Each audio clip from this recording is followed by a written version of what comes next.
السلام عليكم ورحمة الله تعالى وبركاته.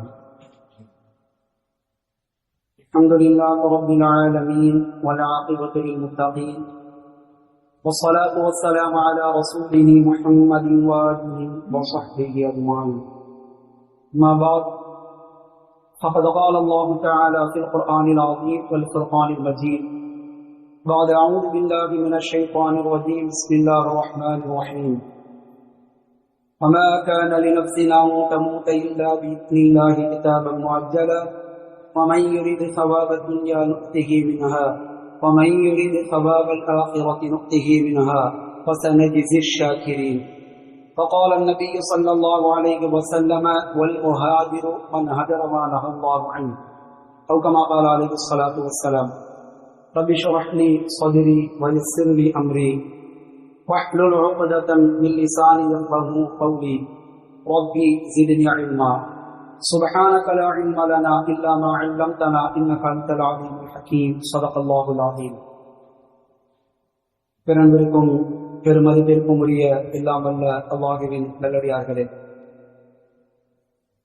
சென்ற வார இமாமினுடைய பயானிலே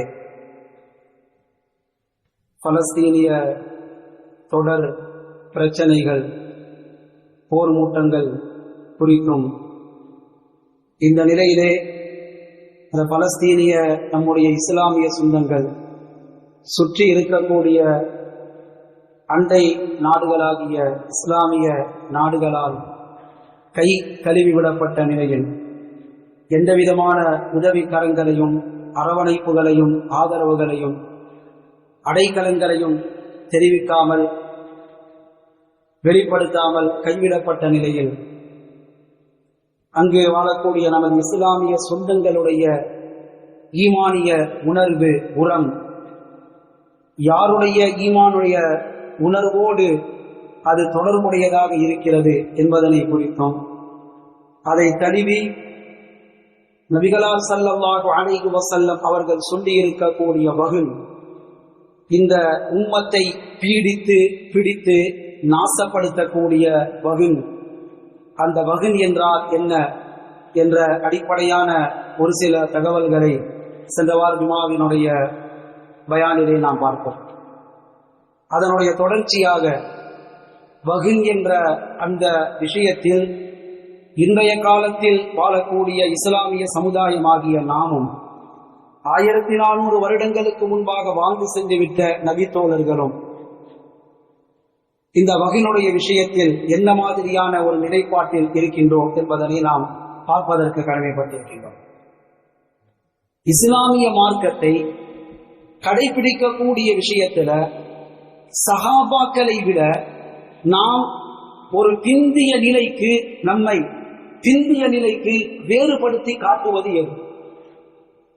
1400 வருடத்திற்கு முன்பாக வாழ்ந்து சென்று விட்ட சஹாபாக்கள், இன்று வாழக்கூடிய நாம் அவர்களுடைய வாழ்க்கையை விட ஒரு பிந்திய நிலைக்கு இன்று வாழக்கூடிய இஸ்லாமிய சமுதாயத்தை வேறுபடுத்தி காட்டுவது எது என்று நாம் பார்க்கக்கூடிய நேரத்தில், அவர்களும் இந்த உலகத்தில் தான் வாழ்ந்தார்கள், நாமும் இந்த உலகத்தில் தான் வாழ்கின்றோம்.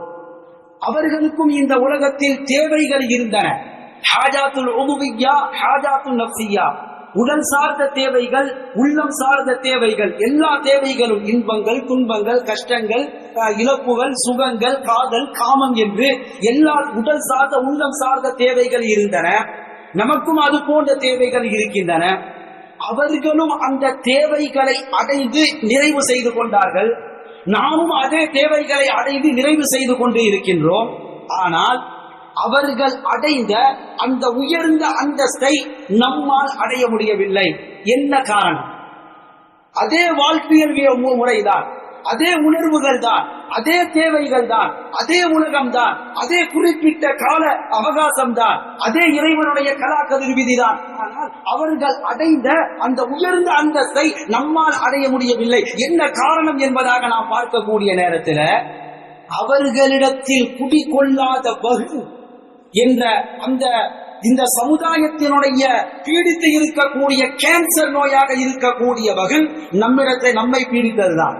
அவர்கள் எப்படி பார்த்தார்கள்? இந்த உலக வாழ்க்கை இந்த உலக வாழ்க்கையில இஸ்லாமிய வாழ்வியல் இந்த இரண்டையும் அவர்கள் பார்த்த விதம் என்ன?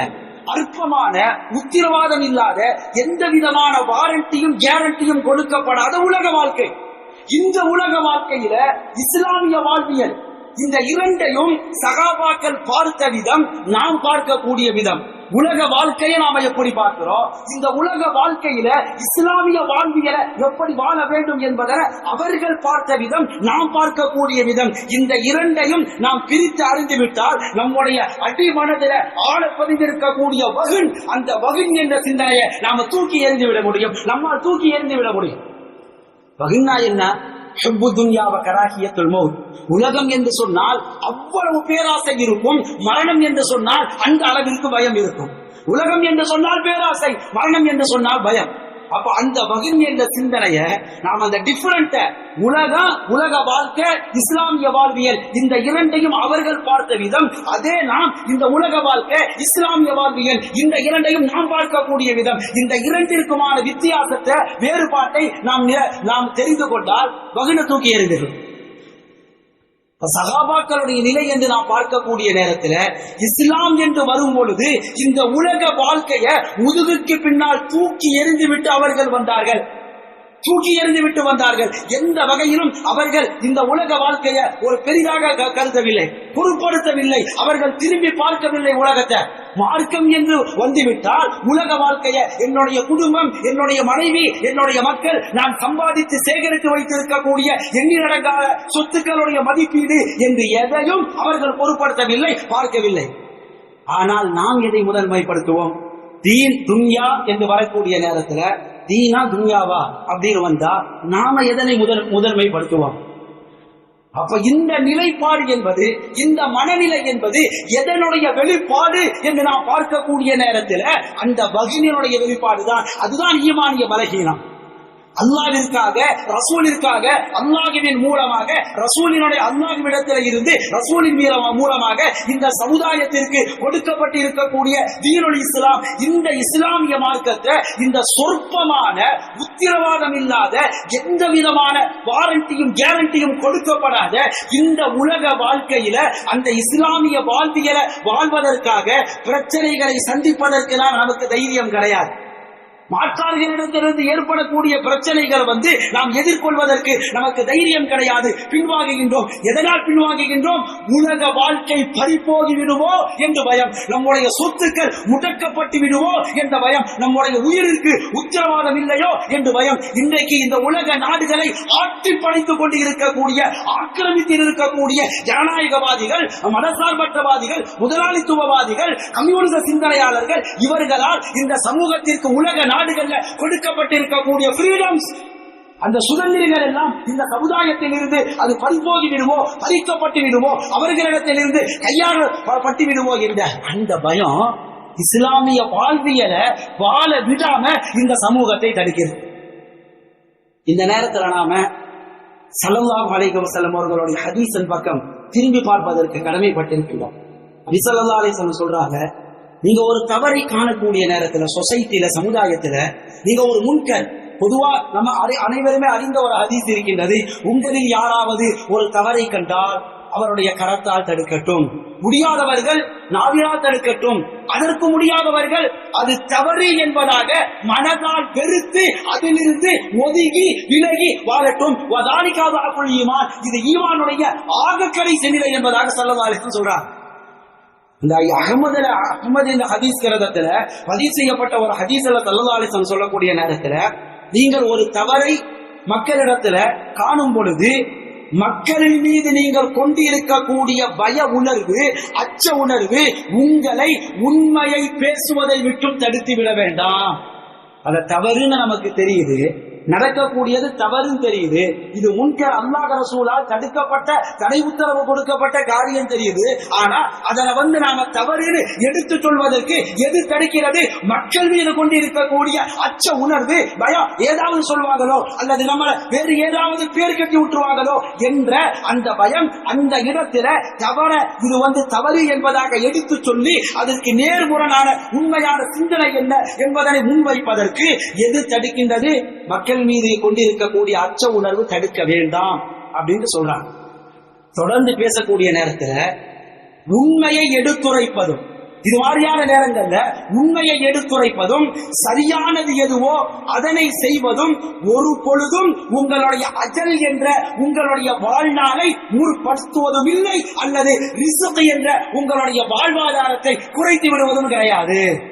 அதுக்காகத்தான் நாம பயப்படுறோம். இஸ்லாமிய வாழ்வியலை வாழ்வதற்கு இந்த சமுதாயம் முன்வராததற்கான காரணம் என்ன? என்னுடைய உயிர் மாற்றார்களால் பறிக்கப்பட்டுவிடும், என்னுடைய வாழ்வாதாரம் மாற்றார்களால் முடக்கப்பட்டுவிடும் என்ற அந்த வகுனுடைய சிந்தனை ஸல்லல்லாஹு அலைஹி வஸல்லம் சொல்றாங்க.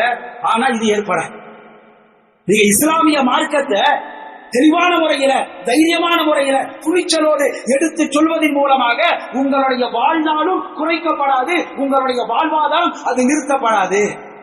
ஏன்? இந்த இரண்டை வைத்துதான் இன்னைக்கு நம்ம இஸ்லாமிய வாழ்வியலை முழுமையாக கடைபிடிக்க விடாமல் தடுப்பது இந்த இரண்டும் தான். நாம் இஸ்லாத்தை கையில எடுத்துதான் நம்முடைய வாழ்வாதாரம் முடக்கப்பட்டு விடும், நம்முடைய வாழ்க்கை அதாவது உயிரை வாங்கிட்டு விட்டுருவாங்க, நம்மளுடைய கதையை தோழியை முடிச்சுட்டு விட்டுருவாங்க என்பதாக இந்த ரெண்டும் தான் நம்மை தடுக்கிறது, இஸ்லாமிய வாழ்வியலை வாழ விடாமல்.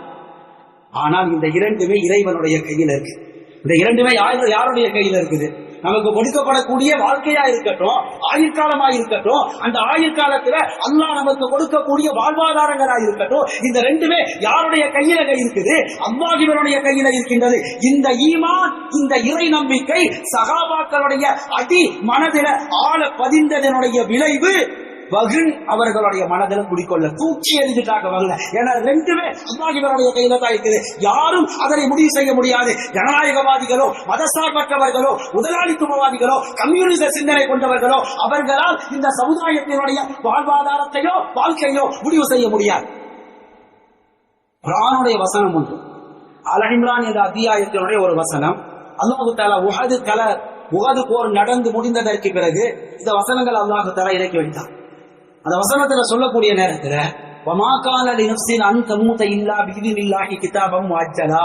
எந்த ஒரு மனிதனுடைய உயிரும், எந்த ஒரு ஆத்மாவும் குறித்த தவணையில அல்லாஹ்வினுடைய அனுமதியை கொண்டே தவிர இந்த உலகத்தில் மரணத்தை தழுவுவது கிடையாது. அல்லாஹ்வினுடைய நாட்டப்படியே தவிர மரணத்தை தழுவுவது கிடையாது. இந்த உலகத்து வாழ்க்கையில உலகத்தினுடைய பலாபலன்களை மட்டும் யார் நாடுவார்களோ அந்த பலாபலன்களை இந்த உலகத்தில் நாம் அவர்களுக்கு கொடுக்கின்றோம். மறுமையினுடைய பலாபலன்களை யார் நாடுவார்களோ அவர்களுக்கு மறுமையினுடைய பலாபலன்களை நாம் கொடுக்கின்றோம். கடைசியாக அல்லாஹ் தஆலா முடிக்கக்கூடிய நேரத்தில் வெகு விரைவில் நன்றியாளர்களுக்கு நற்கூலியை நாம் வழங்குவோம் என்பதாக அல்லாஹ் தஆலா அந்த வசனத்தை முடிக்கின்றார். இந்த வசனத்துல முஃபஸ்ஸிரீன்கள் விளக்கம் தரக்கூடிய நேரத்தில் இந்த வசனம் என்பது கோழைகள், தைரியத்தை இழந்தவர்களுக்கு தைரியம் ஊட்டுவதாக இருக்கிறது. மட்டுமல்லாமல் இஸ்லாமிய மார்க்கத்தை நிலைநாட்டுவதற்காக, நடைமுறைப்படுத்துவதற்காக, மேலோங்க செய்வதற்காக போர்க்களங்களில் கலந்து கொண்டு போர்க்களங்களை சந்திப்பதற்கான ஒரு ஆர்வத்தை தூண்டுகிறது. ஏன்னா மனிதனுடைய மனநிலை என்ன தெரியுமா? போர்க்களத்துல நாம கலந்து நம்முடைய உயிர் வாங்கப்பட்டுச்சுன்னா அடுத்து நம்ம உலகத்துல வாழ முடியாது அப்படிங்கிற ஒரு மனநிலை. ஆனா முஃபஸ்ஸிரீன்கள் என்ன விளக்கம் தராங்கன்னா, நீங்க போர்க்களங்களில் கலந்து கொள்வதன் மூலமாக உங்களுடைய ஆயுட்காலம் குறைக்கப்படுவதும் கிடையாது. போர்க்களத்தில் கலந்து கொள்ளாமல் பின் வாங்கி ஊரிலேயே இருப்பதினால் உங்களுடைய ஆயுட்காலம் கூடுவதும் கிடையாது. இறைவனுடைய நாட்டம். போர்க்களத்தில் பல போர்க்களங்களை சந்தித்து 80-90 வயது வரையிலும் வாழ்ந்த சகாபாக்களும் இருக்கின்றார்கள். நாம் வரலாறுல பார்க்க தானங்க செய்யறோம். 100 வயதிற்கு மேல் வாழ்ந்த சகாபாக்களுடைய வரலாறு பார்க்கும் பொழுது பத்ர் களத்தில் ஆரம்பித்து பல போர்க்களங்களை சந்தித்து சவாலாக நின்றவர்கள் எதிரிகளுக்கு மத்தியில். அப்ப போர்க்களங்களை சந்திப்பதன் மூலமாக உங்களுடைய ஆயுட்காலம் குறைவதும் கிடையாது. போர்க்களங்களில் கலந்து கொள்ளாமல் பின்வாங்குவதன் காரணமாக உங்களுடைய ஆயுட்காலங்கள் கூடுவதும் கிடையாது என்பதாக இந்த ஆயத்திற்கு முஃபஸ்ஸிரீன்கள் விளக்கம் தருகிறார்கள். இன்னொரு வசனத்துல ஃபாத்திர் என்ற அத்தியாயத்தினுடைய ஒரு வசனத்துல அல்லாஹ் சொல்லும் பொழுது ஒருவருக்கு இந்த உலக வாழ்க்கையில நீண்ட ஆயுட்காலம் வழங்க பெறுவதும் அல்லது நீண்ட ஆயுட்காலம் குறைக்கப்படுவதும் அல்லாஹ்வினுடைய பதிவேட்டில் இல்லாமல் நடைபெறுவது கிடையாது. ஒருவர் மௌத்தாகுவதும் அவர் நீண்ட ஆயுட்காலத்திலே வாழ்வதும் அது அல்லாஹ்வினுடைய பதிவேட்டில பதிவு செய்யப்பட்டுதான் இருக்கின்றது. அப்ப உலகத்துல மனித வாழ்க்கையினுடைய ஓட்டம் என்பது இறைவனுடைய நாட்டம். நம்முடைய வாழ்க்கையினுடைய ரன், அந்த ஓட்டம் என்பது அது இறைவனுடைய நாட்டம், இறைவனுடைய முடிவு. நீங்க குர்ஆன் முழுக்க பார்க்கலாம். இந்த விதியை பத்தி பேசக்கூடிய இடங்கள்ல, மனிதனுக்கு கொடுக்கப்பட்டிருக்கக்கூடிய கால அவகாசத்தை பத்தி அல்லாஹ் பேசக்கூடிய இடங்கள்ல இந்த வார்த்தையை பதிவு செய்யாம இருக்க மாட்டான் அல்லாஹ். குர்ஆன் ஓதக்கூடியவர்களுக்கு தெரியும், ஃபீ கிதாபி முபீன், தெளிவான வேத புத்தகத்துல இது பதிவு செய்யப்பட்டிருக்கின்றது. அஜலி முஸம்மா, குறிப்பிட்ட கால வரையிலும் இவர்களுக்கு இந்த ஆயுள் காலம் கொடுக்கப்பட்டிருக்கிறது என்பதாக அல்லாஹ் தஆலா குர்ஆன் நெடுகிலும் அது குறித்து பேசக்கூடிய எல்லா இடங்களிலும் தவறாமல் இந்த வார்த்தையை பதிவு செய்வார். மனிதனுக்கு மட்டும் கிடையாது, அல் மஹ்லூகாத்தி குல்லிஹா, உலகத்தில படைக்கப்பட்டிருக்கக்கூடிய உயிருள்ள எல்லா ஜீவராசிகளுக்கும் அல்லாஹ் இதனுடைய பதிவேட்டில் அதனுடைய ஆரம்பம் எது, முடிவு எது, அதனுடைய தவணை எது என்று எல்லா இடங்களிலும் அல்லாஹ் தஆலா சொல்கிறார். அப்ப மனிதனுடைய விஷயத்தில் முஃபஸ்ஸிரீன்கள் இந்த ஆயத்திற்கு விளக்கம் தரும் பொழுது, மனிதனுடைய ஆயுட்காலத்தை அல்லாஹ் தஆலா எங்கு முடிவு செய்கின்றான் தெரியுமா? அவனுடைய விந்து துளிகளில் எழுதப்படுகிறது.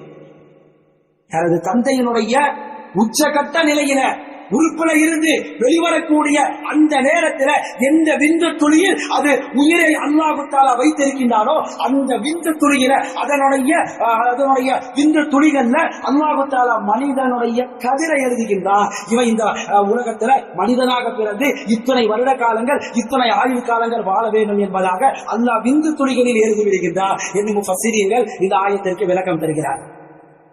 நாம பார்க்கக்கூடிய நேரத்துல இஸ்லாமிய சமுதாய மக்களுக்கு உலக வாழ்க்கை என்பது ஒரு பொருட்டே அல்ல. உலக வாழ்க்கை என்று நாம் பார்க்கக்கூடிய நேரத்தில் இஸ்லாமிய சமுதாய மக்களுக்கு அது ஒரு பொருட்டே கிடையாது. அதனால தான் அந்த ஆரம்பத்தில் ஓதி காண்பித்த அந்த வசனத்தில் அல்லாஹ் சொல்லும் பொழுது, எந்த மனிதனுடைய உயிரும் எந்த மனிதனுடைய ஆத்மாவும் குறிப்பிட்ட காலத்தவரையில அல்லாஹ்வினுடைய அனுமதியை கொண்டே தவிர அவருடைய உயிர் கைப்பற்றப்படுவது கிடையாது, ஆத்மா மரணிப்பது கிடையாது என்ற அந்த வசனத்தினுடைய தொடர்ல அல்லாஹ் தஆலா சொல்லும் பொழுது, வமை யுரிது ஸவாபத் துன்யா, யாருக்கு யார் இந்த உலகத்தினுடைய பலாபலன்களை நாடுகின்றார்களோ, ஆதாயங்களை நாடுகின்றார்களோ, அவர்களுக்கு நாம் அதனை கொடுக்கின்றோம். இந்த உலகத்தில் மறுமையினுடைய பலாபலன்களை மட்டும் நாடக்கூடியவர்களுக்கு அதை நாமும் கொடுக்கின்றோம் என்று அல்லாஹ் தஆலா சொல்கின்றார். மற்ற இடங்களில் அல்லாஹ் சொல்லும் பொழுது, உலக வாழ்க்கையில உலக ஆதாயங்களை மட்டும் நாடக்கூடியவர்களுக்கு அதனை நாம கொடுக்கிறோம், ஆனா மறுமையில அவர்களுக்கு எந்த பங்கும் கிடையாது. ஆனால் இந்த உலகத்துல மறுமை ஆதாயத்தை மட்டும் நாடி வாழக்கூடிய இஸ்லாமிய சமுதாய பெருமக்களுக்கு உலகத்தையும் கொடுக்கின்றோம், மறுமையினுடைய உயர்வையும் கொடுக்கின்றோம் என்பதாக இன்னும் பல இடங்களில் அல்லாஹ் தஆலா ரொம்ப தெளிவாக அல்லாஹ் தஆலா பேசுகின்றார்.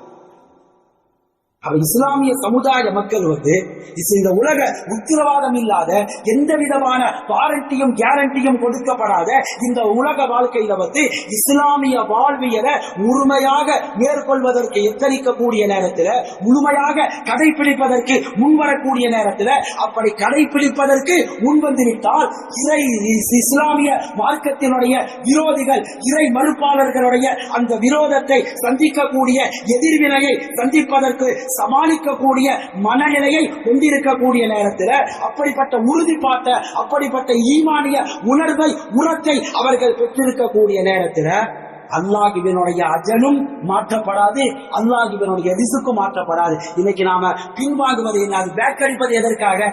இஸ்லாம் சொன்னா ஒன் ஸ்டெப் பேக். இஸ்லாமிய வாழ்வியல் விவகாரம் இதெல்லாம் பழமைவாதம், பழமைவாதிகள், இது எல்லாம் நீங்க அந்த காலத்துல வாழக்கூடியவர்கள் பேசக்கூடிய பேச்சு என்பதாக மாற்றார்கள் சொல்லவில்லை, நம்மவர்கள் சொல்கிறார். அப்ப இந்த வாழ்க்கை முறையில இருந்து இந்த சமூகத்தை, இஸ்லாமிய வாழ்வியலை கடைபிடிக்க விடாமல் எது தடுக்கிறது? நம்முடைய உயிர் கைப்பற்றப்படும் அல்லது நம்முடைய பொருளாதாரம் முடக்கப்படும். ஆனா அல்லாஹ் சொல்றான், இந்த இரண்டுமே என்னுடைய கையில இருக்கிறது. இந்த ஈமானிய உணர்வை சகாபாக்கள் மேற்கொண்டார். எந்த ஈமானிய உணர்வை மேற்கொள்ள வேண்டுமோ அந்த ஈமானிய உணர்வை சகாபாக்கள் மேற்கொண்டார். ஹிஜ்ரி 16ஆம் ஆண்டு உமர் ரலியல்லாஹு அன்ஹு அவர்களுடைய ஆட்சி காலத்துல மதாயின் என்ற நகரம் வெற்றி கொள்ளப்படுகிறது. இன்னைக்கு ஈராக் என்பதாக சொல்கின்றோம். ஈராக் என்பதை ஹதீஸ்ல மதாயின் நகரம் என்பதாக ஹதீஸ்கள்ல, இஸ்லாமிய வரலாற்று நூல்கள்ல பார்க்கலாம். அந்த மதாயின் என்ற ஈராக் நகரம் ஹிஜ்ரி 16ஆம் ஆண்டு உமர் ரலியல்லாஹு அன்ஹு அவர்களுடைய ஆட்சி காலத்துல முஸ்லிம்களால் வெற்றி கொள்ளப்படுகின்றது. சஅத் இப்னு அபி வக்காஸ் ரலியல்லாஹு அன்ஹு அவர்களுடைய தலைமையில இஸ்லாமிய படை அந்த நகரத்தை கைப்பற்றுகின்றார்கள். வரலாற்றுல காதிசியா என்ற பெயரில் இந்த போர் அழைக்கப்படுகின்றது. கஸ்வத் காதிசியா, காதிசியா என்ற பேர்ல அந்த போர் அழைக்கப்படுகின்றது. இந்த போர்ல இஸ்லாமிய விரோதிகளாக செயல்பட்ட பாரசீகர்கள் கடும் தோல்வியை அடைகின்றார்கள், கடுமையான தோல்வியை அடைகின்றார்கள். இந்த போர் நடப்பதற்கு முன்பாக அதே பாரசீகர்கள் என்ன செய்கிறார்கள் என்று சொன்னால், தங்களிடத்தில் வைத்திருந்த எல்லா செல்வங்களையும் வளங்களையும் எடுத்துக்கொண்டு மதாயின் நகருக்குள் தஞ்சம் புகுகின்றார்கள். அந்த மதாயின் ஈராக் என்ற பகுதி எங்க இருக்குதுன்னா, திஜ்லா டைக்ரிஸ் நதி இருக்கிறது அல்லவா, இன்னைக்கு நாம வரலாற்றுல படிக்கிறோம் திஜ்லா நதி. அந்த திஜ்லா நதியினுடைய கரையில உள்ள நகரத்துக்கு பேரு தான் மதாயின் நகரம், ஈராக் நகரம். இந்த நகரத்திற்கு உள்ளே செல்ல வேண்டும் என்று சொன்னால் திஜ்லா நதியை கடந்துதான் போகணும். ஈராக்குள்ள அந்த பக்கம் இருந்து ஈராக்குள்ள வரணும்னா பிலாதுல் அரபிய தீபகற்பத்தில் இருந்து ஈராக் மதாயின் என்ற நகரத்துக்குள் வரணும்னா திஜ்லா நதியை கடந்துதான் வரணும். எதன் மூலமாக கடக்க முடியும்? ஒண்ணு பாலத்தின் மூலமாக கடக்க வேண்டும், அல்லது படகுகளின் மூலமாக, கப்பல்களின் மூலமாக கடக்கணும். கடந்து உள்ள நுழையும். இந்த பாரசீகர்கள் என்ன செய்கிறார்கள் தெரியுமா? இஸ்லாமிய படை வீரர்கள் அவர்கள் நகருக்குள் நுழைந்துவிடக் கூடாது என்பதற்காக வரக்கூடிய பாலத்தை தகர்த்து எறிகின்றார்கள், உடைத்து எறிகின்றார்கள். ஓரமாக, கரை ஓரமாக நின்று கொண்டு இருக்கக்கூடிய கப்பல்களை எல்லாம், படகுகளை எல்லாம் ஓட்டி சென்று விடுகின்றார்கள். அப்போ இஸ்லாமிய படை வந்து நிற்கிது, நதியை கடக்கணும். மிகப்பெரிய பிரச்சனையாக அது இருக்கிறது. நதியை கடந்து போறதுனா பாலத்தை உடைச்சிட்டானுங்க, கப்பலையும் படகுகளையும் ஓட்டிட்டு போயிட்டாங்க. அக்கறையில நின்று இந்த இஸ்லாமிய படை வீரர்கள் என்ன செய்யறாங்க என்பதாக பாரசீகர்கள் பார்த்து கொண்டு இருக்கக்கூடிய நேரத்தில் அந்த படை வீரர்கள் ஒருவர் முஸ்லிமீன், அந்த படை வீரர்கள் ஒருவர் சொல்றார், அவருடைய பெயர் ஹுஜுர் இப்னு அதி ரலியல்லாஹு அன்ஹு. ஹுஜுர் இப்னு அதி ரலியல்லாஹு அன்ஹு என்ற அந்த சஹாபி சொல்றார், மா யம்னஉகும் அன் தஅபிரு இலா ஹாவுலாயில் அதுபி ஹாதியின் துஃபா. இந்த சிறிய அளவிலான தண்ணீரை கடந்து சென்று எதிரிகளை கடந்து சென்று அந்த எதிரிகளிடத்துல போய் சேராமல் இருப்பதற்கு உங்களை எது தடுக்கிறது என்பதாக கேட்கிறார். கேட்கக்கூடிய வார்த்தையை நீங்க பார்க்கணும். மிகப்பெரிய வரலாற்று சிறப்புமிக்க நதி, பாரம்பரியமான நதி திஜ்லா நதி. மிகப்பெரிய அளவிலான உலக வரலாற்றுல, உலக வரைபடங்கள்ல, பல நதிகள்ல மிக முக்கியமான இடத்தை பிடித்திருக்கக்கூடிய டைக்ரிஸ் நதி திஜ்லா நதி. இந்த திஜ்லா நதிய என்ன சொல்றாருன்னா அந்த சகாபி, ஹாதியின் நுதுஃபா. நுதுஃபானா என்ன? விந்து துளி. அல்லாஹ் தஆலா சும்மா ஹலக்னல் நுதுஃபத அலகதன், விந்து துளியை ரத்த கட்டியா மாத்துறோம், நாம் மாற்றுகிறோம் என்பதாக. அந்த நுதுஃபா விந்து துளிங்கிறது என்னங்க? மனிதனுடைய உடல் சுகத்தினுடைய உச்சகட்டமாகிய ஆண் உறுப்பில இருந்து வெளியேறக்கூடிய விந்து துளியினுடைய அளவு எவ்வளவு இருக்க போகுது? அந்த விந்து துளி அளவுக்கு இருக்கக்கூடிய இந்த நதியை கடந்து சென்று எதிரிகளை வீழ்த்துவதற்கு உங்களுக்கு என்ன தடை என்பதாக முஸ்லிம்களை நோக்கி கேட்டுவிட்டு இந்த ஆயத்தை ஓதுறார் அந்த சஹாபி. எந்த ஒரு மனிதனுடைய ஆத்மாவும், எந்த ஒரு மனிதனுடைய உயிரும் இறைவனுடைய நாட்டத்தில் குறித்த நேரத்திலேயே தவிர வாங்கப்படுவது கிடையாது, உயிர் கைப்பற்றப்படுவது கிடையாது என்ற வசனத்தை ஓதி சும்மா அவருடைய குதிரைய வலிய இறக்குகின்றார் தண்ணீரை. அந்த தண்ணீர திஜ்லா நதியில வலிய இறக்குகின்றார். அவர் இறக்குவதை பார்த்து பின்னால் இருந்த எல்லா இஸ்லாமிய போராளிகளும் படை வீரர்களும் இஸ்லாமிய ராணுவத்தினர்களும் அவருக்கு பின்னால் குதிரை அப்படியே தண்ணீர் இறக்குகின்றார்கள். அக்கறையில நின்று கொண்டு இவர்களுடைய செயல்பாட்டை பார்த்து கொண்டு இருந்த இஸ்லாமிய விரோதிகள், எதிரிகள், பாரசீகர்கள் சொல்றாங்களா, தீவான் தீவான், என்னப்பா இவங்க பைத்தியங்களா, இவங்களுக்கு என்ன பைத்தியம் முடிச்சிருச்சா? குதிரையை போய் தண்ணீரை இறக்குறாங்களே, இவங்க என்ன ஆகும்? இந்த இவ்வளவு பெரிய நதியில இவர்கள் என்ன ஆக போகின்றார்கள் என்பதாக அவர்கள் பைத்தியமாக பரிகாசித்து கேலி செய்து பேசுகின்றார்கள். தொடர்ந்து முஸ்லிம்கள் எந்த விதமான இடையூறும் இல்லாமல் முன்னேறி வருவதை பார்த்த பாரசீக இஸ்லாமிய விரோதிகள், நீங்கள் போரிடுவது மனிதர்களிடத்தில் அல்ல, இனத்திலே நீங்கள் போரிடுகின்றீர்கள் என்பதாக அந்த இடத்திலிருந்து விரட்டுவார். அப்படியே கண்கட்டி வித்தையை போன்று, மேஜிக்கை போன்று அவ்வளவு பெரிய ஆழம் இருக்கக்கூடிய திஜ்லா நதி, டைக்ரிஸ் நதிய பாலத்தினுடைய துணை இல்லாமல், படகினுடைய துணை இல்லாமல் அப்படியே குதிரையை இறக்கி அக்கறைக்கு வந்து சேர்ந்து அந்த மதாயின் என்ற நகரத்தை கைப்பற்றுகின்றார்கள் இஸ்லாமியர். என்ன விளங்குகிறது? அவர்களுக்கு தடையாக இருந்தா நாம இறங்கணும்னா நம்முடைய உசிருக்கு உத்தரவாதம் இருக்கின்றதா? குடும்பத்தை, நம்முடைய மனைவிய, மக்களை, நம்முடைய சொத்துக்களை, நம்முடைய ஊரை, நம்முடைய உற்றார் உறவினர்களை விட்டுட்டு வந்திருக்கிறோமோ, இதை இறங்கிட்டு நாம மாண்டுட்டா அவங்க நிலை என்ன ஆகிறது? யோசிக்கல. அல்லாஹ்விற்காக, அல்லாஹ்வினுடைய கட்டளை, ரசூலுடைய வழிமுறை, தீனுடைய இஸ்லாம், இஸ்லாமிய மார்க்கம் நிலைநாட்டப்பட வேண்டும், மேலோங்கப்பட வேண்டும் என்ற அந்த கான்செப்ட் தான் கடிவாளம் கட்டப்பட்ட குதிரையை கொண்டு அவர்களுக்கு கண் முன்பாக தெரிந்தது.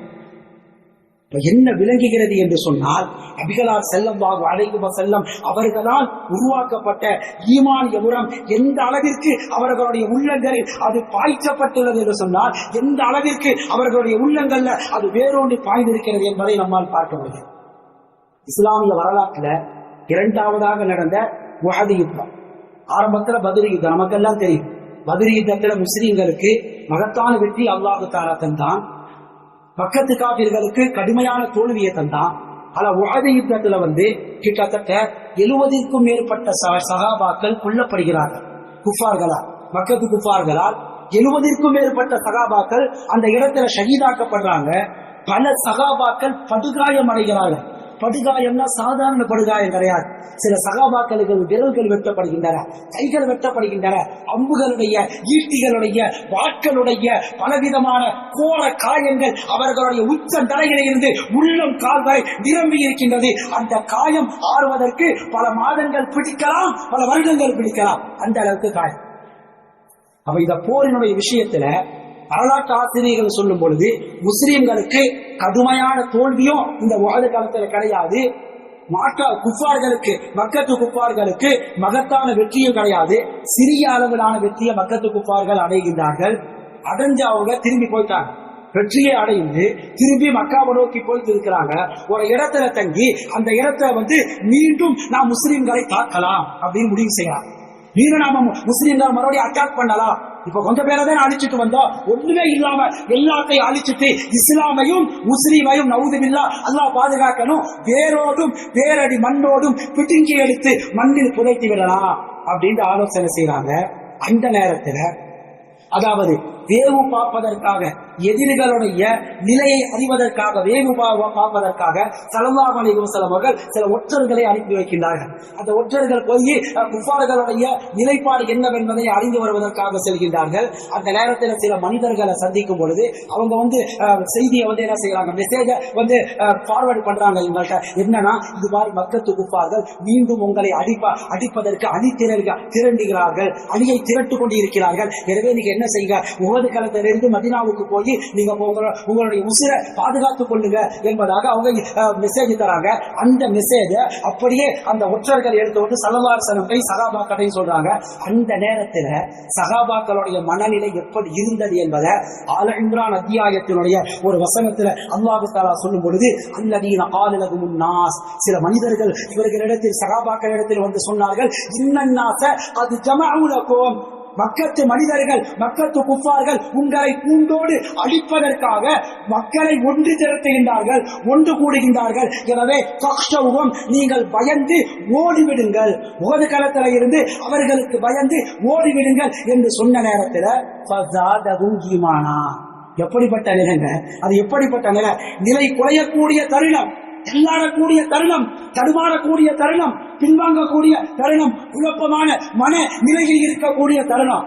70 சகாபாக்கள் மேல கொல்லப்பட்டிருக்கிறாங்க. மற்ற சகாபாக்கள் எல்லாம் கடுமையான காயமடைந்திருக்கிறார்கள். வாளால், அம்புகளால், ஈட்டிகளால் இப்படி கடுமையான காயமடைந்திருக்கிறார்கள். அந்த காயம் ஆறுவதற்கு பல மாதங்கள் எடுத்துக்கொள்ளும், ஏன் ஒரு வருடத்தை விட தாண்டும். அவ்வளவு காயம் உஹது களத்துல சகாபாக்களுக்கு ஏற்பட்டுருச்சு. ஆனா அந்த நேரத்துல இந்த செய்தியை கேள்விப்பட்டவன நிலை குலையாம என்ன தெரியுமா சொன்னாங்க, அல்லாஹ் தஆலா சொல்கின்றான், இந்த வார்த்தை அந்த சகாபாக்களுக்கு ஈமான் என்ற இறை நம்பிக்கை அதிகரித்தது. என்ன சொன்னாங்க தெரியுமா, வகாலு, அதை கேட்டு அந்த சகாபாக்கள் சொன்ன வார்த்தை, ஹஸ்புனல்லாஹு வ நிஅமல் வகீல், ஹஸ்புனல்லாஹு வ நிஅமல் வகீல், அல்லாஹ் எங்களுக்கு போதுமானவன், பாதுகாப்பதில் அவன் மேலானவன். இன்னைக்கு யார்கிட்ட இந்த வார்த்தையை நாம கேட்கிறோம்? சோசியல் மீடியால இன்னைக்கு இதே வார்த்தையை யார்கிட்ட நாம கேட்கிறோம்? நம்முடைய பாலஸ்தீன சொந்தங்கள், நம்முடைய உயிர்கள், நம்முடைய உறவுகள், உயிரை விட மேலாக மதிக்கக்கூடிய அந்த உறவுகள் இன்றைக்கு அவர்களுடைய பிள்ளைகள் கொல்லப்பட்டு ஷஹீதாக்கப்பட்டு கஃன் துணிகிற அப்படியே ஏதோ ஒரு பொருளை கட்டி வைத்திருப்பதை போன்று கட்டி வைத்திருப்பதை பார்க்கக்கூடிய பெற்றோர்களுடைய வாயிலில் இருந்து வரக்கூடிய வார்த்தை ஹஸ்புனல்லாஹு வ நிஅமல் வக்கீல். தங்களுடைய பெற்றோர்கள் ஷஹீதாக்கப்பட்டு கஃன் துணிகிற பொருளை கட்டி வைத்திருப்பதை போன்று அதனை பார்க்கக்கூடிய பிள்ளைகள் அவர்களுடைய வாயிலிருந்து வரக்கூடிய வார்த்தை ஹஸ்புனல்லாஹு வ நிஅமல் வக்கீல். 1400 வருடத்திற்கு முன்பாக தங்களுக்கு ஏற்பட்ட அந்த இழப்பினுடைய வெளிப்பாடாக சகாபாக்கள் எந்த வார்த்தையை அவர்களுடைய உள்ளங்களிலிருந்து வெளிப்படுத்தினார்களோ அதே வார்த்தையை இன்றைக்கு பலஸ்தீனிய நம்முடைய சொந்தங்கள் ஹஸ்புனல்லாஹு வ நிஅமல் வக்கீல், ஹஸ்புனல்லாஹு வ நிஅமல் வக்கீல். வகுனை வென்ற வரலாற்று நாயகர்கள் அவர்களுடைய ரத்தம் அந்த சகாபாக்களுடைய ரத்தத்தினுடைய பீரிட்ட இஸ்லாமிய உலகினுடைய வெளிப்பாடு. இன்னொரு சந்தர்ப்பத்துல அதே சகாபாக்கள் பல போர்க்களங்கள்ல இப்படி பல போர்க்களங்களை சந்தித்து தங்களுடைய பிள்ளைகளை இறந்தார்கள், தங்களுடைய சகோதரர்களை இறந்தார்கள், தங்களுடைய உறவுகளை அந்த போர்க்களத்தில் இறந்தார். உயிர் சேதங்கள், அதே போன்று உடல் உறுப்புகளுடைய சேதங்கள், சிதைவுகள் என்று பல விஷயங்களை பல போர்க்களங்களை சந்தித்தாங்க. பதிலில் ஆரம்பித்து உஹது, ஹந்தக், எருமூக்கு, ஹைபர், தபூக் என்பதாக எத்தனை போர்க்களங்கள். நபி ஸல்லல்லாஹு அலைஹி வஸல்லம் மக்காவில இருந்து மதீனாவிற்கு ஹிஜ்ரத் சென்று வந்த 10 வருட காலத்துல, அதற்கு பிறகு குலஃபாய் ராஷிதீன்களுடைய காலத்துல எத்தனை போர்க்களங்களை சகாபாக்கள் சந்தித்தார்கள். அந்த சந்தித்த நேரத்தில் அவர்களுடைய வாயிலிருந்து வந்த வார்த்தை என்ன தெரியுமா? அல்லாஹ் தஆலா அஸாப் என்ற அத்தியாயத்தினுடைய ஒரு வசனத்தில் சொல்லும் பொழுது, ஹாதா மா வஅதன அல்லாஹு வ ரசூலு, இந்த எங்களுடைய கடுமையான இழப்பு, ஈடு செய்ய முடியாத இந்த இழப்பு அல்லாஹ்வும் ரசூலும் எங்களுக்கு கொடுத்திருக்கக்கூடிய வாக்குறுதி. இதெல்லாம் தாண்டி தான் நீங்க இஸ்லாத்தை கடைபிடித்தாக வேண்டும். இந்த உயிரிழப்புகள், உறுப்பினுடைய சிதைவுகள், சேதங்கள், இவைகள் எல்லாம் தாண்டிதான் நீங்கள் இஸ்லாத்தை கடைபிடித்து ஆக வேண்டும் என்ற அல்லாஹ்வினுடைய வாக்குறுதி, ரசூலுடைய வாக்குறுதி. அல்லாஹ்வும் அவனுடைய தூதரும் உண்மையையே உரைத்தார்கள். எனவே இந்த எல்லா விதமான பின்னடைவுகளும், எல்லா விதமான பாதிப்புகளும், எல்லா விதமான உயிர் சேதங்களும், எல்லா விதமான உறுப்பு சிதைவுகளும் அந்த சகாபாக்களுக்கு ஈமான் என்ற இறை நம்பிக்கையை தவிர, தஸ்லீம் என்ற அல்லாஹ் ரசூலுக்கு முழுமையாக கட்டுப்பட்டு வாழக்கூடிய இஸ்லாமிய வாழ்வியலை தவிர வேறு எதையும் அவர்களுக்கு அதிகரிக்க. இந்த எல்லா விதமான இழப்புகள், உயிர் சேதங்கள், உடல் உறுப்புகளுடைய சிதைவுகள், இந்த அனைத்துமே இறை ஈமான் என்ற இறை நம்பிக்கையை அந்த சகாபாக்களுக்கு அதிகரித்தது. தஸ்லீம் என்ற அல்லாஹ் ரசூலுக்கு முழுமையாக கட்டுப்பட்டு வாழக்கூடிய இஸ்லாமிய வாழ்வியலை அந்த சகாபாக்களுக்கு அதிகரித்தது என்பதாக அல்லாஹ் தஆலா அந்த வசனத்தில் சொல்கிறார். ஆரம்பத்தில் சொன்ன மாதிரி நம்முடைய மனதில் கொண்டிருக்கக்கூடிய வகன் என்ற அந்த கேன்சர் நோய், இந்த சமுதாயத்தை பீடித்திருக்கக்கூடிய உயிர்கொள்ளு நோய், கேன்சர் நோயை இந்த சமுதாயம் தூக்கி எறிய வேண்டும் என்று சொன்னால் அந்த சகாபாக்கள் இந்த உலக வாழ்க்கையை பார்த்தாங்கல்ல, உலகத்தையும் மார்க்கத்தையும் பிரிச்சு பார்க்கல. அவங்க மார்க்கத்தை 4 சுவத்துக்கு உள்ள வச்சு பள்ளிவாசலுக்குள்ள வந்தா தொழுதமா, கஸ்மி மணியை உருட்டமா, 4 ஹதீஸ படிச்சமா, நாம அல்லாஹ்ட்ட அழுது துஆ செஞ்சமா, குர்ஆனை ஓதுனமா, முடிஞ்சிருச்சு, நாம இஸ்லாத்தை கடைபிடிச்சிட்டோம் என்பதாக 4 சுவற்றிற்கு நடுவுல இஸ்லாத்தை அவர்கள் முடக்கவில்லை. வெளி உலகத்திற்கு சென்று விட்டார். என்னுடைய வியாபாரம், என்னுடைய கொடுக்கல் வாங்கல், என்னுடைய ஆட்சி, என்னுடைய அதிகாரம், இது என்ன சிந்தனை வேணாலும் இருந்து போட்டோம், அது தப்பு கிடையாது என்ற அந்த மனநிலையில பார்க்கல. சகாபாக்கள் உலக வாழ்க்கையையும், அந்த உலக வாழ்க்கையில எப்படிப்பட்ட இஸ்லாமிய வாழ்வியலை இந்த சமூகம் கையில் எடுத்து கண்டிப்பாக கடைபிடிக்க வேண்டும் என்பது அல்லாஹ்வினுடைய கட்டளையோ ரசூலினுடைய வழிமுறையோ, அந்த வழியை நோக்கி சென்றார்கள் சகாபா.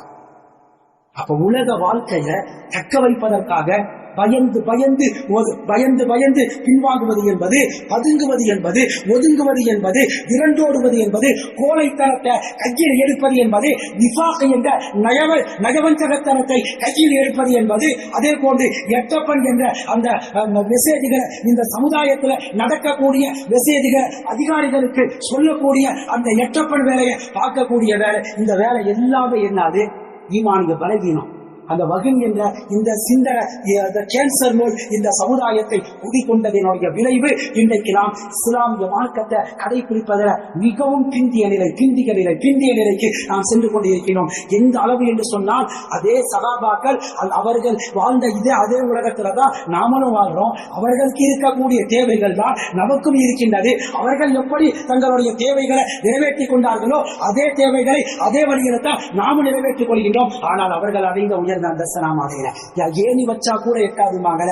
மலைக்கும் மடிவிற்கும் மத்தியில் இருக்கக்கூடிய வித்தியாசம் நம்முடைய கொள்கை முன்னோர்கள் சகோதரர்கள் நம்முடைய சகாபாக்களுடைய விஷயத்தை நம்மால பார்க்க முடியும். எனவே எல்லாம் வல்ல அல்லாஹ்வின் நல்லடியார்களே, இஸ்லாமிய மார்க்கம் என்பது அது ஏதோ 4 சுவற்றிற்கு மத்தியில் முடக்கிவிடக்கூடிய ஒரு மார்க்கம் கிடையாது. அலங்கார தத்துவமாக ஜும்ஆ பயான்கள்ல மற்ற பயான்கள் ஹுதுபா பிரசங்கம் நிகழ்த்தக்கூடிய மற்ற மஜ்லிஸ்கள்ல வெறுமனே இஸ்லாமிய மார்க்கத்தை பார்த்தீர்களா அப்படிப்பட்ட மார்க்கம் இப்படிப்பட்ட மார்க்கம் என்று வெறுமனே அலங்கார தத்துவமாக சோச்சே பொருளாக எடுத்து வைக்கக்கூடிய ஒரு விஷயம் கிடையாது. இஸ்லாம் நடைமுறைப்படுத்த வேண்டிய சித்தாந்தம் இருக்கக்கூடிய வீட்டிருக்கக்கூடிய வேரூடி இருக்கக்கூடிய காலூண்டி இருக்கக்கூடிய பரவலாக இருக்கக்கூடிய மாற்றார்களுடைய மடையர்களுடைய மனோ இச்சைகளாக இருக்கக்கூடிய எல்லா சித்தாந்தங்களையும் தூக்கி எறிந்துவிட்டு இஸ்லாமிய சித்தாந்தத்தை இந்த உலகத்திலே நிலைநாட்ட வேண்டிய கடமை உணர்வு பொறுப்புணர்ச்சி ஒவ்வொரு முஸ்லிம்களிடத்திலும் இருக்கிறது என்பதை இந்த நல்ல நேரத்தில் நாம் தெரிந்து கொள்வதற்கு கடமைப்பட்டிருக்கின்றோம். எனவே எல்லாம் வல்ல அல்லாஹ்வின் நல்லடியார்களே, இஸ்லாமிய மார்க்கத்தை அதனுடைய தூய வடிவிலே பின்பற்றக்கூடிய பாதுகாக்கக்கூடிய பரப்பக்கூடிய நன்மக்களுடைய கூட்டத்தில் அல்லாஹ் தஆலா என்னையும் உங்களையும் மற்றும் உலகிலே வசிக்கக்கூடிய முஃமினான முஸ்லிமான ஆண் பெண் அனைவரையும் சேர்த்து அருள்பாலிப்பானாக என்ற உயர்ந்த பிரார்த்தனையோடு என்னுடைய உரையை நிறைவு செய்கின்றேன். அஸ்ஸலாமு அலைக்கும் வரஹ்மத்துல்லாஹி தஆலா வபரகாத்துஹு.